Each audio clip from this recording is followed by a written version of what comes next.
Hi, I'm Tom Telford. Welcome to the Lift and Make Lighter podcast. Today we are in studio with Paul Peterson of the OCD and Anxiety Treatment Center.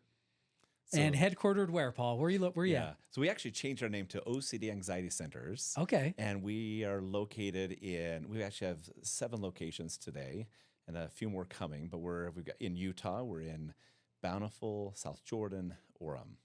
And it looks like we're going to add a second one down in Utah County here. Fantastic.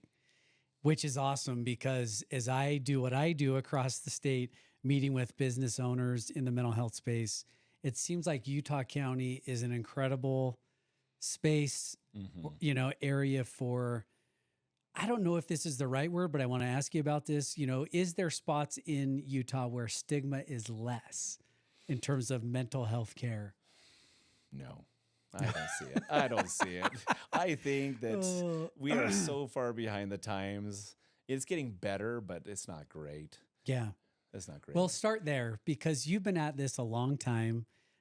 You've been in the mental health space over 20 years, and we'll get into all of your journey and story. But as we kind of kick this off, is there anything you would say about that?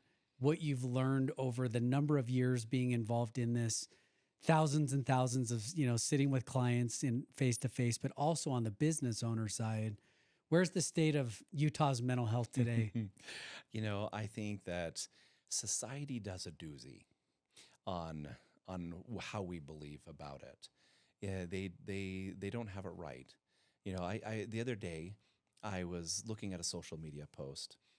I know the family, not a client. I know the family, and the daughter is holding up this Nilsson's frozen custard shake. And so I love Nilsson's. I used to work at Nilsson's when I was in high school. I love it. He was down in the Provo. Yeah. But the shake, and I look at the comments, and everyone's like, "Oh my gosh, your dad is so amazing that he gave that to you. You look so pretty. I'm so jealous." Everybody was just admiring this post. But what they didn't know is what I know in the background, which is this person, the father had told me, like, hey, she hadn't been out of bed for 4 days because her depression was kicking her tail, and this is the only way I could get her out of bed. Wow. But nobody knows that. So we see what the world wants us to see. When somebody comes up to you and says, or asks you, how are you doing? What do you say? Great. I'm great. Good. Right. Well, and that's so unfortunate. So where is society? Ignorant as all get out about this. This is, mental health isn't a choice. Mental health is not something you just decide to not have, and it's typically not your fault, right? Yeah. But the world is still, even today. You have the kid who has oppositional defiance disorder, and he's acting out. People focus on the disorder. The behavior, not the fact that their mind or their brain is triggering incorrectly, right? And so again, we're better. Hey, insurance will pay for it, so it's getting better. Yes. Only a little bit of it, though. Yeah. So I want to talk about that because when you share this story of the family's out having ice cream, everything's hunky-dory, everybody's happy, but in reality, what's really going on behind the scenes. Is there a sense of, one, society places more emphasis on be positive, be polite, put that forward, and at what level is, hey, just be positive in life, and then how does that kind of venture into this toxic positivity world where it's like none of it's real or no one's being real? Yeah. I think that you have a lot of people on this planet who don't deal with mental health, and they use their experience with mental health as the gauge of how other people should be. And so when they see somebody who's outside of their norm, they judge it. They expect that person should be able to do what they do when they're struggling. Hey, if I'm depressed, okay, I'm depressed for a few moments. I'm not depressed for 3 straight years and want to die every moment of every day. Unstacking the dishwasher is like climbing Mount Everest, right? Yeah. Well, that person who doesn't have the disorder can't relate to a dishwasher feeling that awful to have to unstack, Yeah. right? And so I don't know if I totally answered your question, but No, it is because, and I think that this gets at like this stigma component of, is mental health an attitude, a choice, just be positive, or is it this deeper issue of, no, this is not just I'm having a bad day. This is I've been in a funk for years and years.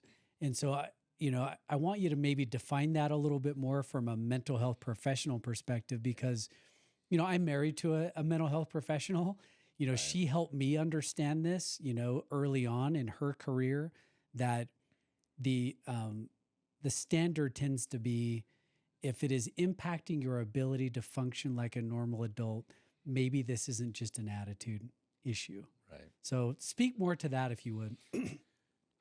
In our offices, we have a poster we put up in the last months, and it has 5 different diagnoses, and actually 6 diagnoses on there. Obsessive compulsive disorder, generalized anxiety, social anxiety, generalized anxiety, panic disorder, body dysmorphia, and then I added depression on there. And they're scans. Control scan, which is a brain that does not have the diagnosis, and a brain that does. Every one of them, there is a stark difference. You can see you can see it. If any of you are listening, go to Jeffrey Schwartz. Oh goodness, why am I forgetting his name? Just put brain lock scan OCD and go to images, and you will see a control brain and an OCD brain. The OCD brain's on fire. I don't like the idea of this term that's been around for who knows how long, which is called mental illness. Mental illness is just a term that people used to try to understand that there is something that happens in the brain. I see it as a physical health issue. It's a physical issue. It's a biologically based brain disorder. Isn't it fascinating from the ears below to the tips of our toes that something can be broken, but from the tips of our ears to the top of our head, it was got to be our problem. We need to adjust this. Is it so impossible to believe that the brain can break?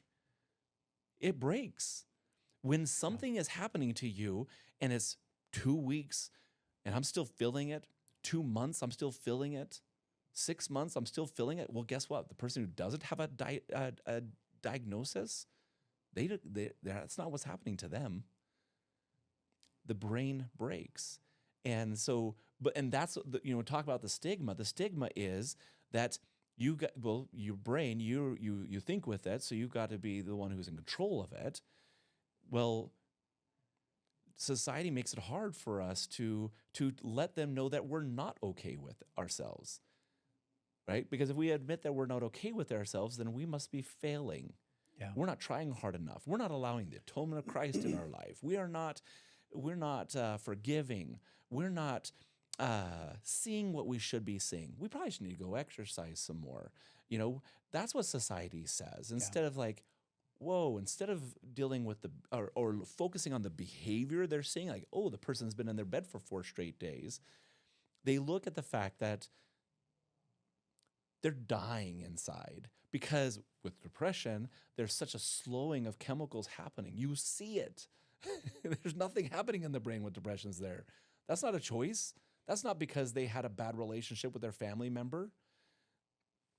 They experienced some terrible trauma, although those are terrible things, but it's not why they're dealing with what they're dealing with. Yeah. Is it because that we tend to associate mental health with, well, there's thoughts, and thoughts are not physical, they're not biological, they're out there, right? It's a thought. There's nothing physical to it.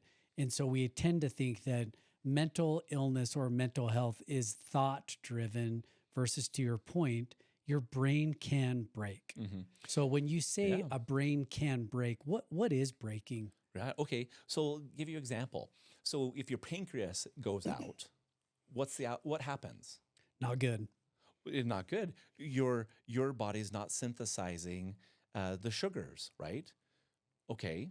Well, so if your amygdala is triggering incorrectly, and the fight or flight response sends a message to the frontal cortex, which is the reasoning part of the brain. It makes it feel so real. But the thing is that the fact that happened, isn't that the same? Like your brain sputtered off too much, too little chemicals, and because of that, it created thought. It created emotion. How does that have any connection? Like, can it be a physical health issue? Hey, if you get cut, blood comes out, right? Isn't it, nobody questions that the blood comes out. It's like, well, but, I mean, but it's your blood. Why would you let it come out? Right. You Right. know, I know. I mean, it's such a ridiculous thing. It's so but because ridiculous. there's no brain blood, so to speak, on the outside, it's hard to see. We can't measure. We don't know what's going on there. That's right. But there still is symptoms, and there's a byproduct of the brain being broken, right? You use the point, the amygdala, so the fight or flight response. So if that were off, what would the byproducts be? Well, so let's say I have a thought that I felt a bump in my car and I felt like I feel like, what was that? But if I don't have it, my chemicals are not off. I'm a 0 out of 10. 10 being the highest level of distress I could feel. 0 not feeling anything at all. I'm a 0. Well, because I'm a 0, I move on. But well, let's say I have OCD and I have what they call hit and run OCD, and I feel that bump, or that bump is experienced, and I get a 10 out of 10. I get the same feeling as if somebody's running at me with a machete. Yeah. Well, I mean, you don't feel something for nothing. So if I feel that intense, there must have been something that was true about it. Because all these other times when I felt this big, something was there. But that's it, is that the filter isn't filtering. And so, yeah, I felt the bump. In a millisecond, my brain comes to this conclusion, well, because I just felt a 10 out of 10, a 12, 15, 18 out of 10, the engine is burning. There must be truth. So where's the truth? And so they go down that road trying to figure it out. Whereas if somebody had blood coming out of them because they have a cut, they wouldn't be like, I got to figure this out. I can figure out why I have blood. No, they would say, I need to go fix it. But that's where we're at our treatment center. We're like, let's just fix it. Let's, okay, so you have a cut on your arm and blood is coming out. Even if you gave me tons and tons of stories about why the blood is there in the first place, it does not change what I need to do about it. Yeah. Yeah, it's broken. It's broken. It's apparent it's broken. Let's fix it. Right. And so I love this component of how you describe, the brain being broken and what's going on there and the byproducts and how to start identifying it. But just like you'd go to the ER, or you'd go to an after hours clinic, if you got cut to get the stitches, it's still stitches. That's right. You're going to need the stitches. Yep. So maybe take us into, your journey of getting to this point where you're now Right. focused on one area of specialization. But I mean, you've been at this a long time. So how did you begin? Yeah. Seventh grade, my teacher had us go around the room and asked us, what are you going to do when you grow up? Now, I have ADHD. I started taking Ritalin when I was in third grade. Yeah. I mean, truly, I was at a 0 grade reading level in third grade. I take Ritalin and it moved me up to a 7th grade reading level within months, right? Because they realized I am actually smart. I just didn't focus, right?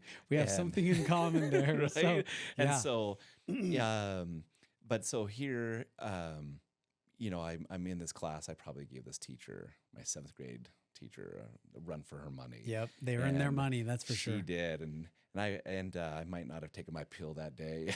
I don't know. But, or that week or that month, who knows? But she, when it came to me, she said, so what are you going to do when you grow up? And I said, I'm going to be a neurosurgeon. And she said, in front of the whole class, you're not smart enough to do that. No, really, what do you want to do? I'm like, be a therapist? I really did.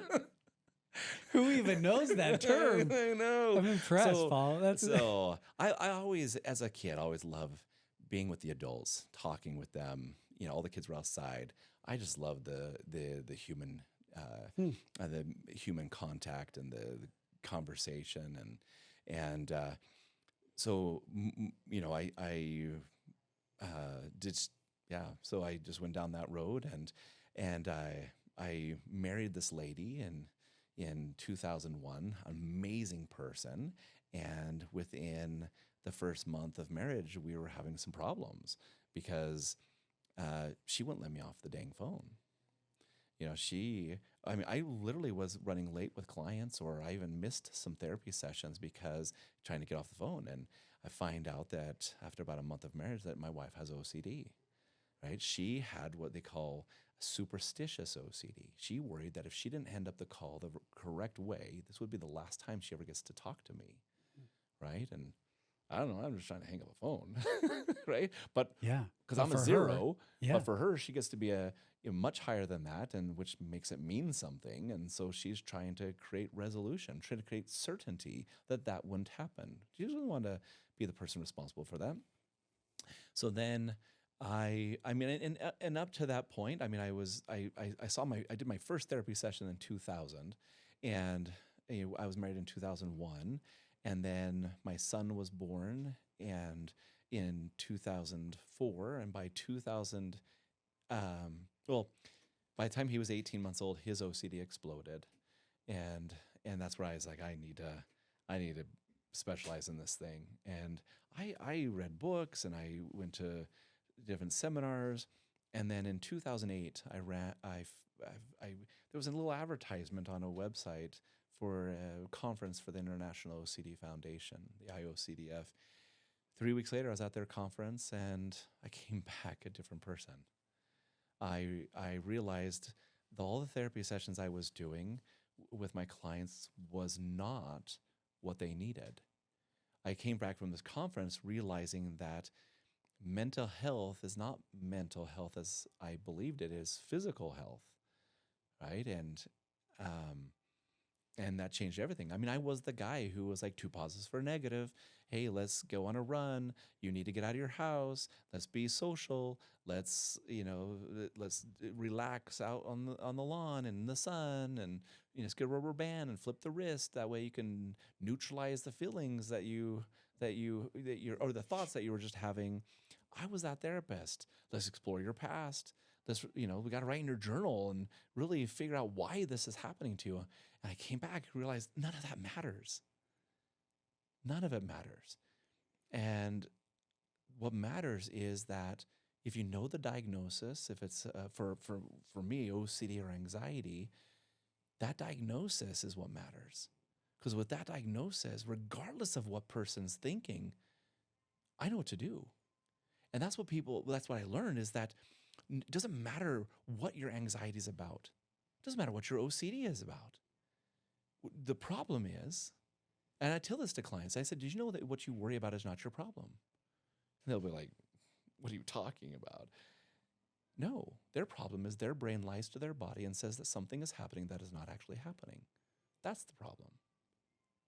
That's the problem. So once I know what the problem is, any more conversation about it isn't going to change what I need to do. If I know they have generalized anxiety, I know exactly what to do. But they have generalized anxiety about this or that. Irrelevant. All I know is they worry about worry, right? And they're consumed with this worry. They're trying to create certainty. It's almost as though worrying is what's going to resolve the worry. But it's not. What is going to is that we're going to use a very evidence-based treatment that has nothing to do with exploring their past, has nothing to do with fixing trauma, has everything to do with changing the way the brain reacts to the scary things. What they don't realize is that every single time they run away from their fear, every time they neutralize what's happening to them, they confirm threat. They confirm there's value to what they're worried about. That's the part of their problem, right? If I am in a social situation and I feel like people are judging me, if I go and be a wallflower, I just confirm that there is threat with being in that type of situation. There's none. How is everybody, if I was at a school dance, if I was at a school dance and everybody's dancing, do you think everybody has the same feeling as if somebody's running at them with a machete? If they did, they'd make dances illegal. Nobody would have them. Right. Right? If I'm worried about running people over, if everybody on this planet had a 10 out of 10 when they're driving down the street, they would make cars illegal. Yeah. Right? They're just not worth it. Right? What was it about that initial conference that you went to where you saw or listened or learned something where you thought, I've been doing this wrong. I've approached mental health as if it's only mental versus something physically occurring? It was all about seeing it happen. So this conference not only is for providers, but it's for sufferers and their families. So I get to go to groups, and I saw these people. I'm like, where have I been? This therapy has been around since the late 70s, and nobody's ever told me about it. Nobody told me about it. So I go to this conference. Everybody knows it. Everyone's like, yeah, exposure response prevention or exposure-based therapies. I'm like, yeah, sure. Right?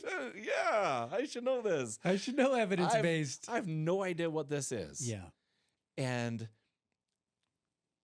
But I got to go to groups, and I saw these people who had been doing this therapy and got to see where they were in their progression.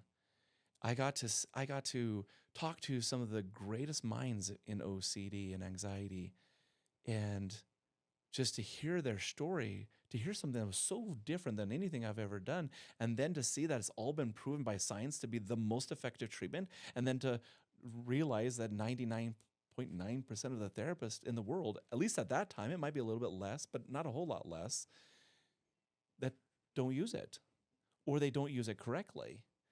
And so I'm like, I gotta go bring this back. And I did. And I started using this treatment, and instantly it was a success because it works. It works. Yeah, it so works fast. I know, and I've heard you say that, and I'm fascinated to so what is it? And, just as a side note, because it is the name of the organization, but I want you to just talk about that a little bit. What's the connection between OCD as a diagnosis and anxiety as a diagnosis, and why lump them together?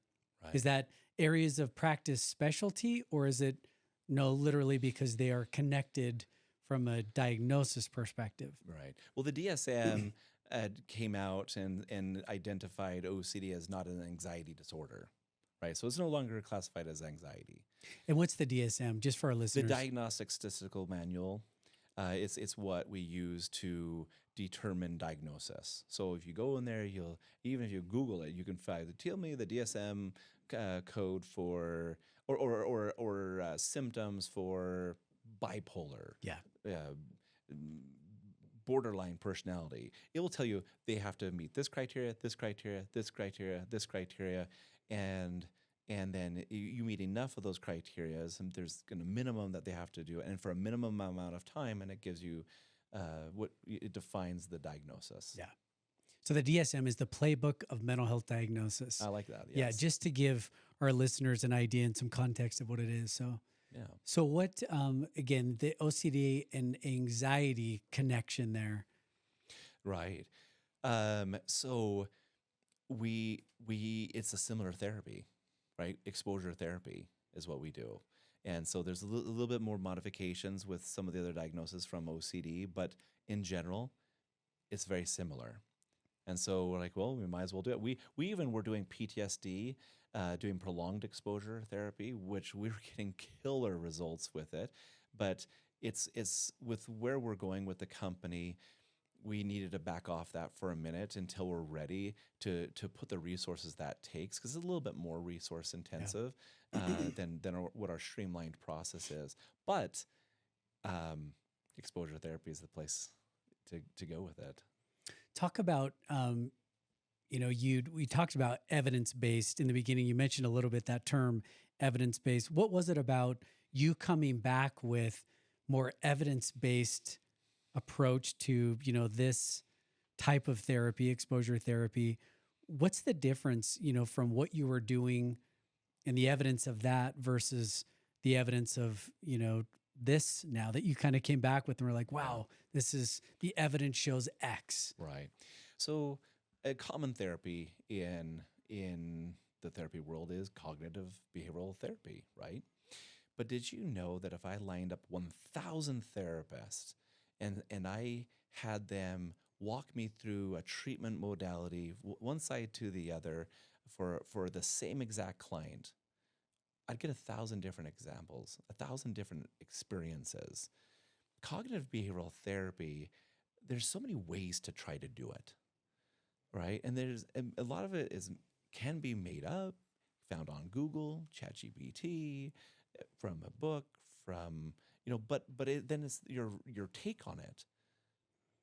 How do you feel about it? Well, I mean that could impact how the treatment is portrayed. I was telling you earlier before this started. I had heard in my graduate schooling that 80% of when it comes to treatment results, 80% is based on the therapist you have and 20% on what they give you. Isn't that so sad? That 20% of what they give you, so what they give you is not that important. It's just having a dynamic therapist who can, that you can connect to and and they can maybe convince you to do these 20% of the things that seem to matter. Do you think the 80%, when you know that number, think about the 80% number, is it their capabilities, meaning for them to know a variety of different? I think so. Okay. I think that's probably what it is that they're more convincing to the client to get them engaged in the treatment that to do something. Yeah. Or they're the modality, Yeah. But again, it's still their version. Even if I take 10 really dynamic therapists, I'm still most certainly going to get 10 different approaches with the same therapy. Yeah. Yeah. And I can see that, right? You can see how, even though they're trying to deliver a certain outcome, the way that they would go about getting there can be, an entirely different, experience. So when you were comparing your pre-life of doing therapy versus coming back now, seeing some of the outcomes of this exposure therapy, what were you saying? Like, hey, if I go to X, exposure therapy and do this differently, my clients are going to have what better outcomes? Meaning, significantly better outcomes and percentage wise in terms of just evidence? Yeah. So what is considered a successful outcome for OCD or anxiety treatment is, depending on the diagnosis, between 32 and 35%. That's what's expected, which I'll tell you, if you are dying on the vine, you are suffering, you get 35% reduction of symptoms, you're loving life. To be 35% less on fire, Yeah. Hey, I'll take that all day long. Yeah. And based on this evidence-based treatment and the proprietary method we've used to really refine this process and turn it into something even better, is we're getting this last quarter we're at 71% reduction in symptoms. 71. Wow. Right? So it's very different when you get 35. I kind of like, to me, 35% reduction of symptoms. Like, let's say this is OCD, anxiety. It's this pillow's right in front of my face. Yep. It's obscuring everything. Get 35% reduction in symptoms. I reach my arm all the way out. The pillow's there. Hey, that's awesome. But what if 71 is, what if I get to throw the pillow across the room? Yes, I still see it. It's still there, but it's not controlling my life. It's not impeding my vision of my life. And so using the right treatment, you don't have to settle with a 35% reduction. 71, I'll do that all day long. And I wish it could be higher than that. Actually, a lot of our clients will get higher. They'll be in the 80s and 90s. 71% is just the average. Yeah. But it's a chronic disorder. Yeah. OCD or anxiety, they're going to have it till the day they die. This doesn't stop just because they use this technique. No, this technique is what helps them know what to do when they get triggered the next time and the next time and the next time, right? It's their own, it's a free therapy. The therapy is the free medicine, Yeah. right? They'll have this medicine. They don't need a doctor for it. They don't need to go to therapy for the rest of their life. They just need to go for a very short time, reformat the brain with this therapy, and then use it every day. Every day. Every time they get triggered, they should use it. Yeah. 35% of improvement for someone who has OCD, that is a difference maker. In our family, my own family that has had OCD as part of our, history, that's significant. 70+% is a game changer. Game changer. Yeah. I mean, it is a difference of, in our prior life, maybe this is wrong. Maybe you can correct this, but we would call it an episode. Like we're in the middle of an episode right now. And, we were going to have to learn to manage and get through those things. But to have 71% where the episodes are less and maybe not even less as much as they're shallowed, meaning the trough of downside was just less is significant. Yeah. So, no wonder you came back thinking, I got to share this. I got to do something about the world. this. Yeah. Everyone needs this.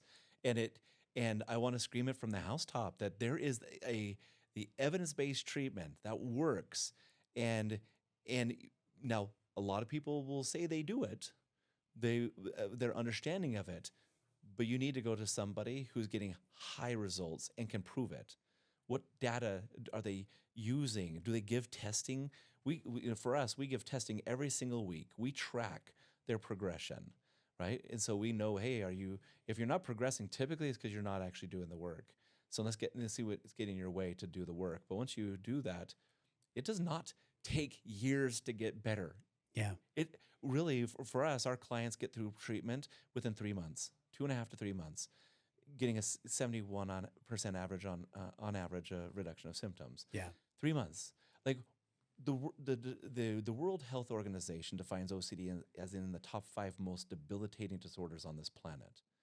Name me another disorder that bad that within 3 months you can be in control of it. Yeah, I mean, a 71% reduction in 3 months that's impressive.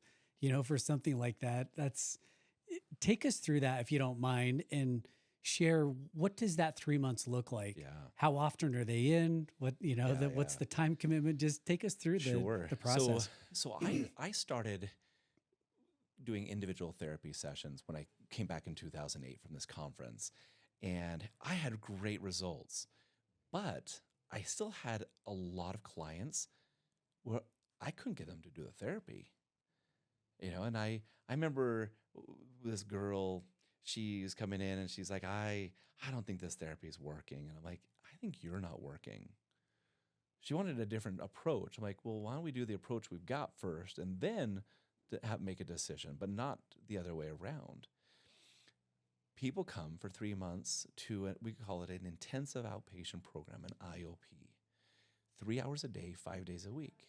And a lot of people are like, oh, I do not have the time for that. I cannot do that.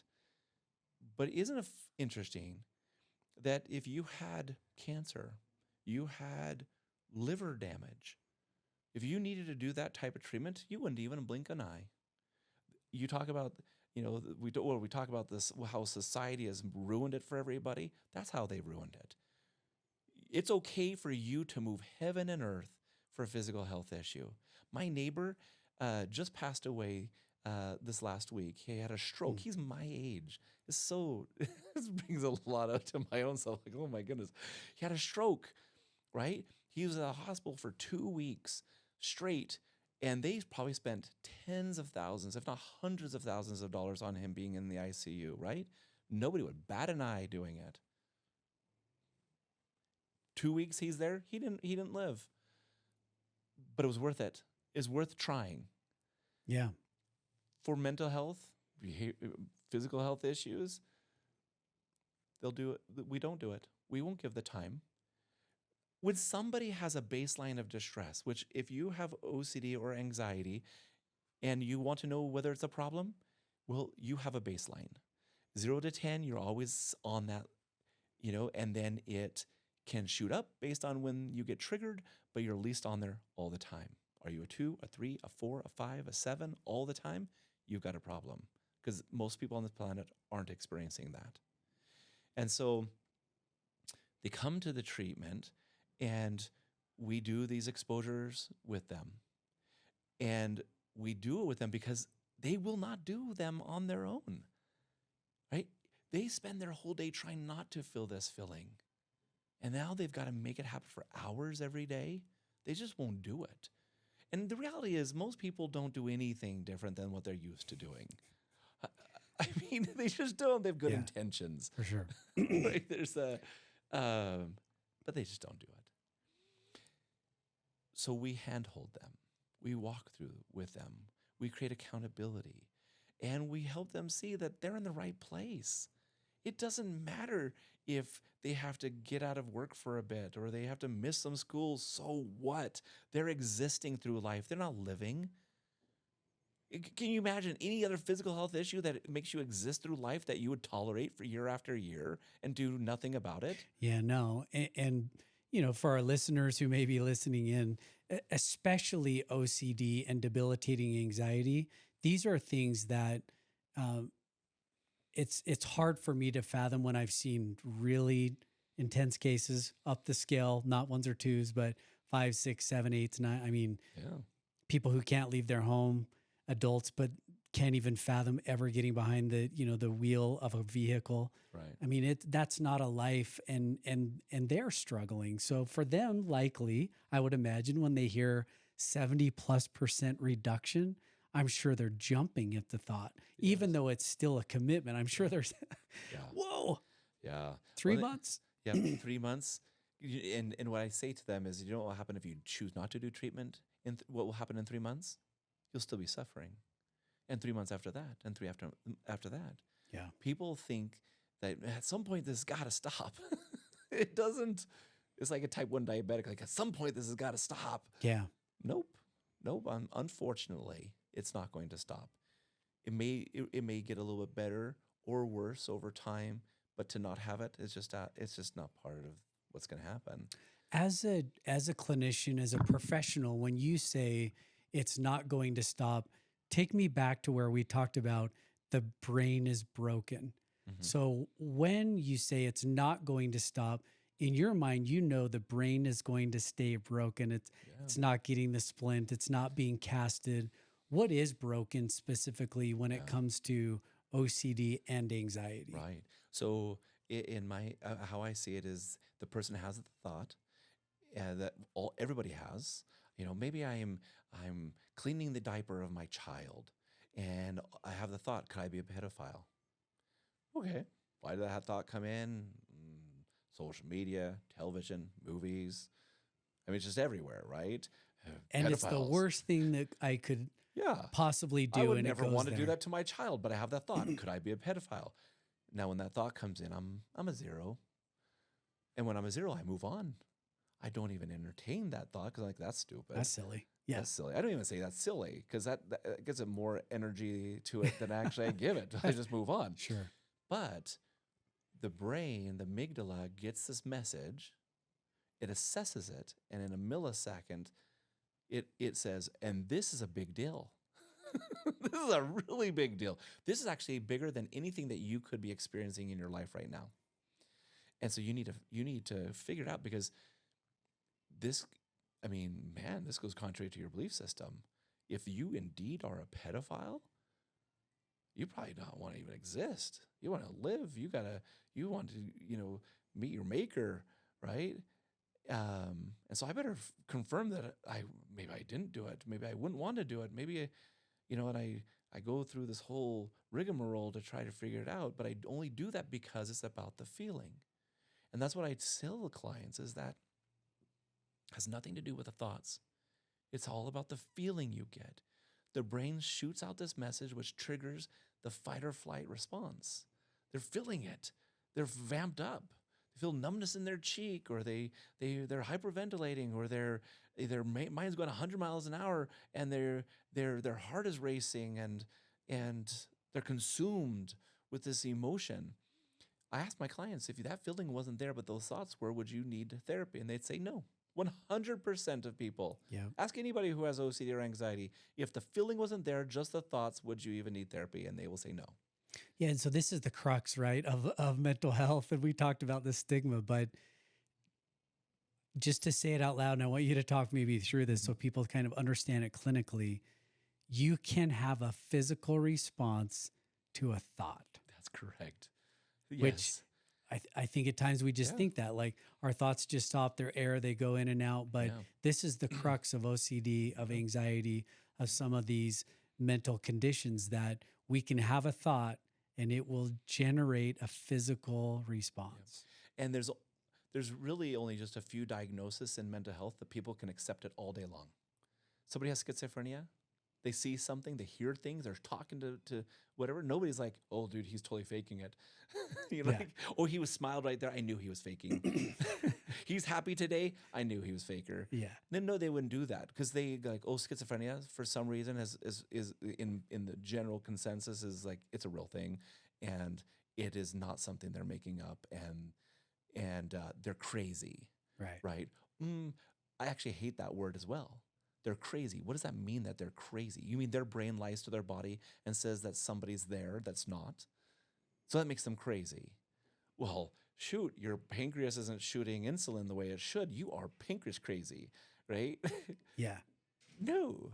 Point made. I mean, well said. I mean, That's this how it is works. just it. But so on the spectrum then in mental health, we tend to say, well, schizophrenia, then, okay, I'll believe that that's the case. But it maybe the spectrum is even the wrong way to put it on just a physical, realm of some kind of just this spectrum, where maybe OCD and anxiety and these other things, they're also on this spectrum of, mind issues or challenges that your body can have a physical response, just like a schizophrenic That's right. may have. Their brain is broken, whatever we want to say. They're seeing things that are not there. Yep. They may not, somebody with OCD or anxiety, they may not see things or hear things, but they feel it. They feel it as real as me talking to you right now in this room. They feel it. Yep. And the it- physical response is measurable, Yeah. meaning heart rate goes up, Yeah. blood pressure goes up. Yeah. I mean, you get nervous before a game or a performance, all of those things. For just to put in context for people who have never had a mental reaction, so to speak, and have a hard time understanding these things, that what we're talking about is pre-game jitters. It's standing up in front of your class and having to give a speech. It's the fight or flight response system, the amygdala, that's saying something's off. Right. If you're looking over an edge, a 10-story building, and somebody grabs your shoulders and jolts you forward a little bit, that feeling. I felt it. I feel it. Well done. I get that feeling. Yeah. And I can have different levels of that feeling. Like I got that feeling out of a 4. I got that level of that feeling at a 7 or a 9 or a 15. But I could have different levels of it. But the fact that I got that feeling from a thought, that's, again, why it's so confusing, because you don't feel something for nothing. So why in the world would I feel something so intense if nothing's happening? And for OCD, they call it they've come up with a term called the doubter's disease, right? It makes you doubt all logic and reason, because why would you feel something if it's not true? It just doesn't make sense. And so anyways, so coming to the facility, well, we're not going to talk them better. We're not going to say something magical where they'll be like, well, I get it now. I know exactly what to do. I don't have to worry about this anymore. That's not how it is. I explored my past. I dealt with the trauma of my parents. My father wasn't there. I now have come to the other side of that. It doesn't mean anything. It doesn't do anything. What we're going to do is we're going to have them do exposures. And exposures really are about rewriting or reformatting the brain. It's been proven that it creates new neural pathways in the frontal lobe, which helps accommodate for the malfunction that's happening in the brain. And so they come and they challenge the feelings that they're having, these thoughts that they're having, and as they challenge them, they face them, they're doing the opposite of what their brain is telling them to do. Their brain is saying, you need to figure this out. But what if I don't? What if I keep ambiguity there? What if I keep uncertainty? My brain just wants that certainty. But in search of that certainty, I make my problem worse because I'm confirming there's value to this thing that I'm worrying about. And we know there's no value. They're just the ones that don't know it yet. So they expose themselves. So I'll give you an example. Let's say somebody is terrified that they're not going to be able to pay their bills. Like everybody worries about not being able to pay their bills. But that feeling usually lasts 30 seconds, a minute, a few minutes. But the person who has the diagnosis, 1 hour later, they're still vamped up. A whole day later, they're still there. 2 days, month, year, they're still vamped up. That intensity is not going down. So those are the people we're working with. And so maybe they start out with writing a script, and they write on a little piece of paper a phrase like, I probably am not going to pay my bills, and my family's going to be disappointed in me. And I write it, and my brain doesn't like that because that's what I'm worried is going to happen, right? Made it real. Made it real. So what if I write it again? And I write it again. And I write it again. And what will happen is the brain is going to say, what are you doing? I gave you a 7 or an 8 right there. Well, obviously you're not getting the message. So maybe this 9 or 10, and it dials it up and makes it a little worse because maybe that intensity will stop you, this madness that you're doing to contradict, this thought.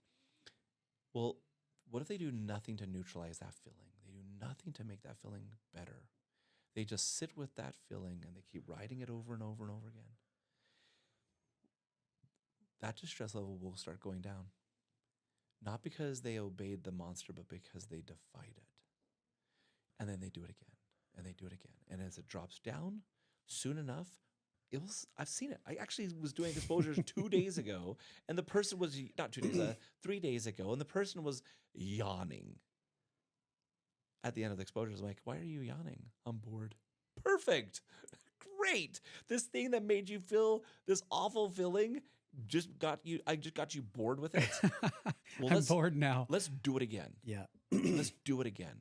And soon enough, instead of starting at a 7, they're now at a 5 doing that exposure. Now they come back to it. Now they're a 3.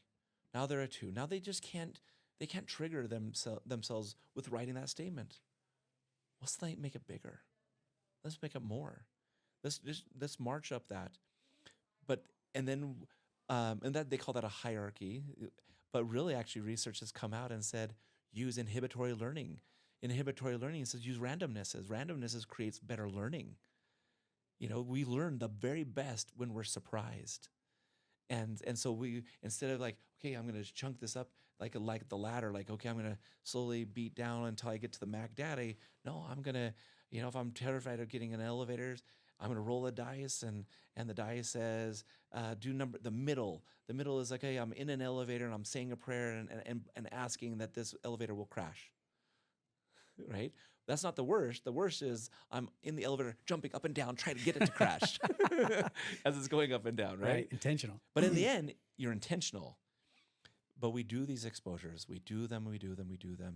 And then we send them home. And we expect them to do like a couple hours of exposures every day on the weekends because they're not in programming to do 3 to 4 hours of exposures.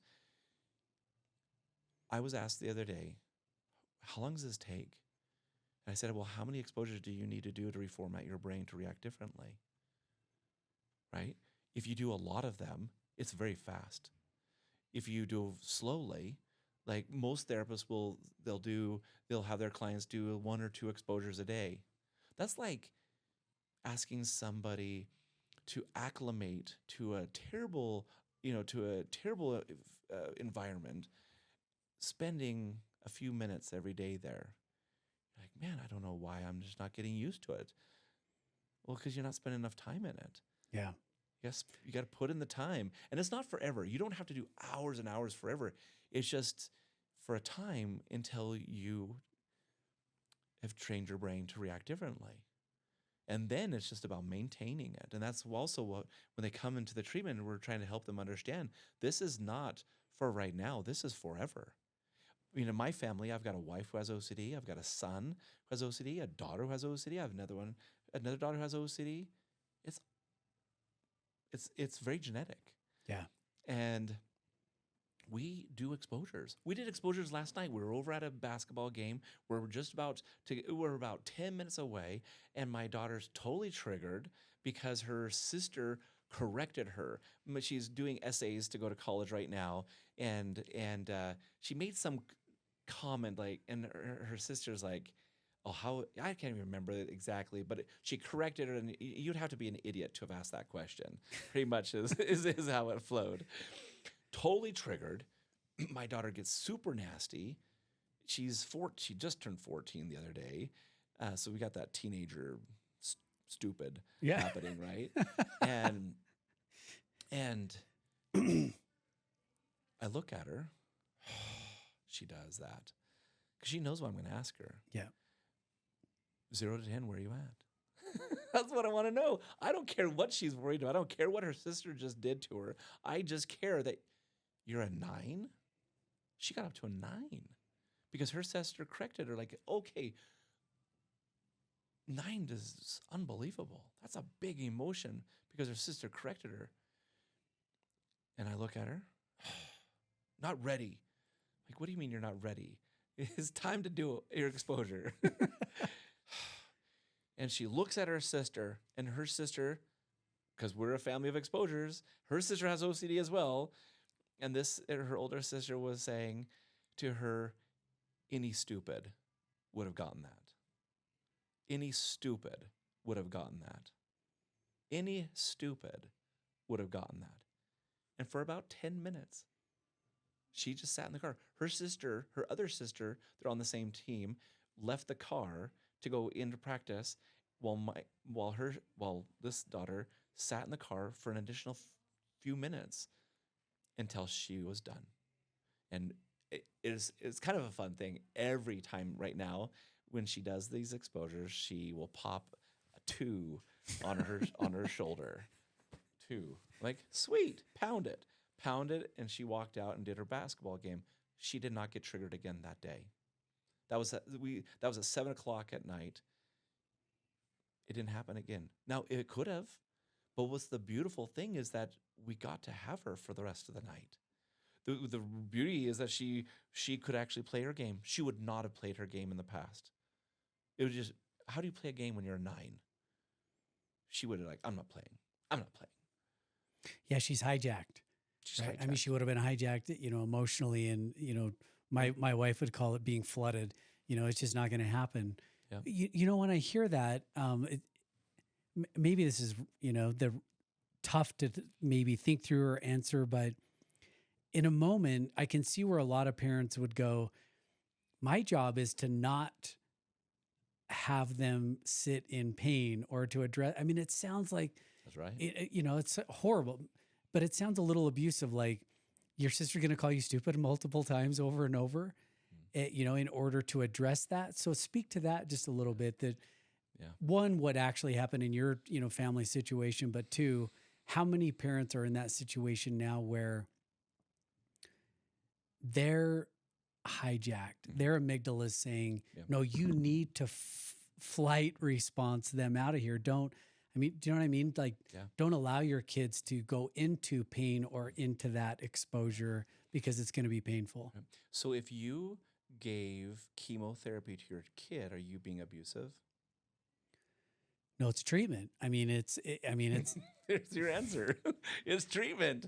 Yeah. Is it abusive to have them do this thing? No, it's the treatment. It's because this daughter, she went through programming when she was 9. It was right during the pandemic. She did actually pretty well, but she was also barely 9, and she wasn't ready for everything. But one thing she did say, you say out of the mouth of babes, Yeah. she said, you have to make pain. This is when she's 9, barely 9. She said, Yeah. you have to make pain to get out of pain. Make pain to get out of pain. I've used that the rest of my since then, and it's true. Upfront pain equals joy and happiness. Upfront relief. If I neutralize it, I'm ensuring my future is going to be rough. That's what it is. And so those parents, if they have a child that does not have OCD or anxiety, they can treat that kid like what they naturally would want to do. I reassure my child. I hug them. I cuddle up to them. I tell them they're amazing. Don't think about those things. That's stupid. I say that. But with OCD or anxiety, I'm feeding their monster, that internal monster that is just consuming them. And so parents do have to make a shift. But again, think about physical health issue. I have a best friend. His parents had to get up for most of his life as a kid to make sure he took his insulin during the night. They just do it. They didn't do it for any other kids. Yeah. But somehow they were able to shift how they behave with one child versus another. Whenever they went to dinner, guess what? They would count how many carbs were in it, so he knew how many units of insulin or Humalog he needed to give himself. But they didn't do that with the other kids. It's okay for parents to treat one differently because they have something happening. And so, yes, the parent needs to do that. It's hard. The natural thing is to give that love and compassion. And if you want to do that, great, but just know you're making it worse. Right? When my friend wanted candies and treats, when everyone else was eating candies and treats, guess what? His parents still didn't give him candies and treats. That blood sugar, right? I mean, it makes sense. And it's so, in a way, it's almost comical how we think about it. But when it comes to the mind, we tend to think that there's this other set of rules that are going on, you know? Right. I mean, the way that you described what exposure therapy is, I mean, what you said was, correct me if I'm wrong, that we are recruiting neurotransmitters and we are recreating the way that is firing in the brain. Yeah. And, you know, I sit with buddies of mine all the time. We talk about performance, right? They want to talk about shooting foul shots. They want to talk about, you know, the way that their children are performing on the sports field. And they tend to think about training and going to practice as, well, that's just what's going to make them better. Well, it does, right? Practice makes them better. But what are they really doing? What is the mind doing at practice? You're recruiting neurotransmitters that say, when I'm at the foul line, I can do this. Mm-hmm. I can do this because I've shot 1 billion foul shots. That's right. But when we tend to think about the mind, I don't know why we tend to turn that off and say we don't have to do similar things, meaning recruiting the same neurotransmitters for our health and our ability to cope with stressors as we would on the foul line or PKs in soccer or whatever. Can you speak to that a little bit? Is that the same in theory practice, recruiting neurotransmitters? Yeah. Well, I will tell you, the world is full of everybody gets a ribbon, treat everybody with, kindly, treat them how they want to be treated. Everybody gets the reward. But the thing is that that's not how the life is. Life is about going through experiences, having hard times, and having hard times, allowing yourself to have those experiences help make you stronger. There's a quote I love. It's like, I'm going to butcher it, but it's something to the effect of, hard times make strong people. Strong people make easy times. Easy times make weak people. Weak people make hard times. Right? If we make it easy for our children, or for our family members, we're making hard times for them. And so let's not cheat them out of rewiring their brains, creating more neural pathways. Right? Let's not cheat them by making weak times for them. Yeah. We started this conversation talking about a family's night at Nilsson's Frozen Custard. And I want to circle back to this because I think that there is part of the stigma in maybe our world today is, oh, they're having hard mental health moments, take them to get ice cream or, Yeah. you know, and there's a something to that, right? About human connection, and human connection can really be helpful for one's mental wellness, but there is a part of mental health that is heavy lifting, right? And exposure therapy is heavy lifting. Absolutely. It is not easy. Any last thoughts that you would share with families battling, with OCD or anxiety, and even if it's an example, but just the positive and happy outcomes of doing the heavy lifting? Regardless of the severity, research says doing an intensive outpatient program is best. So if they're like, oh, I'm a 2 or 3 all the time, really? That's terrible, right? You don't need to be a 6 or 7 to get treatment, to do what you need to do. Life is much more enjoyable when you're not that high. And if I give word, some wisdom to these families, get people into treatment as soon as possible. We would do it for cancer. We should do it for this. Cancer is, in my mind, not as bad as this, because at least cancer people have compassion for it. They don't have any compassion for this, right? And so, which makes it so much more difficult. So get them into treatment, and then, like that example from Nielsen's Frozen Custard, you don't get better unless you do something. I'm an action therapist. I am a do therapist. Talk in our wall, on our walls in our facilities. We have a sign that says "Talk less, expose more." Talk less, expose more. Don't go and talk to your family for hours and hours about their feelings. Have them freaking do something about it, right? Yeah. If I have depression, well, the chemicals are not going in my brain, so I probably need to do something that's going to entice chemicals to go through my brain, right? What if I do that? Talking about it will not accomplish that. It is vain, a waste of time. People that, when we do talk about some of these techniques that don't work for OCD and anxiety, hey, go on a run. Science has proven that actually can help with depression. Yeah. Right? Go on a run. Or you could talk for them with 2 hours about how they hate themselves. I would say just go on a run, right? You'll get more from it.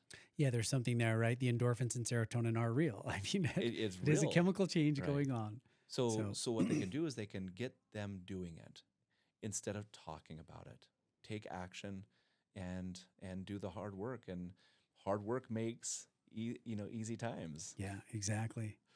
Paul, where can people find more information about OCD and anxiety centers? Yeah, if you go to our website, ocdanxietycenters.com or 801-298-2000.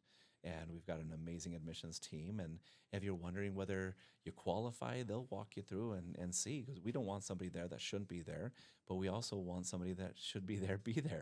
And they can help make it happen.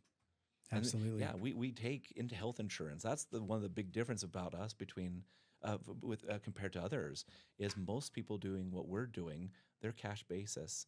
And having all this experience with my own family, I want to make it affordable. We just ran statistics last year. 98% of our clients used health insurance. That's incredible for that type of a program. Yes, it's amazing. That really is. Thank you for being here.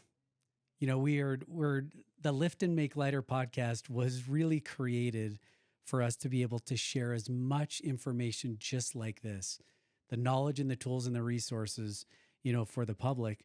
My own family, who battled with this early on, in my young married life, knowledge and resources made all the difference. It really did. I mean, getting help was critical, but it was the knowledge and the resources up front that started the hope that then led to reaching out and finding the actual resources and tools. So thanks again for being in. Yeah, thank you. I appreciate being on your podcast.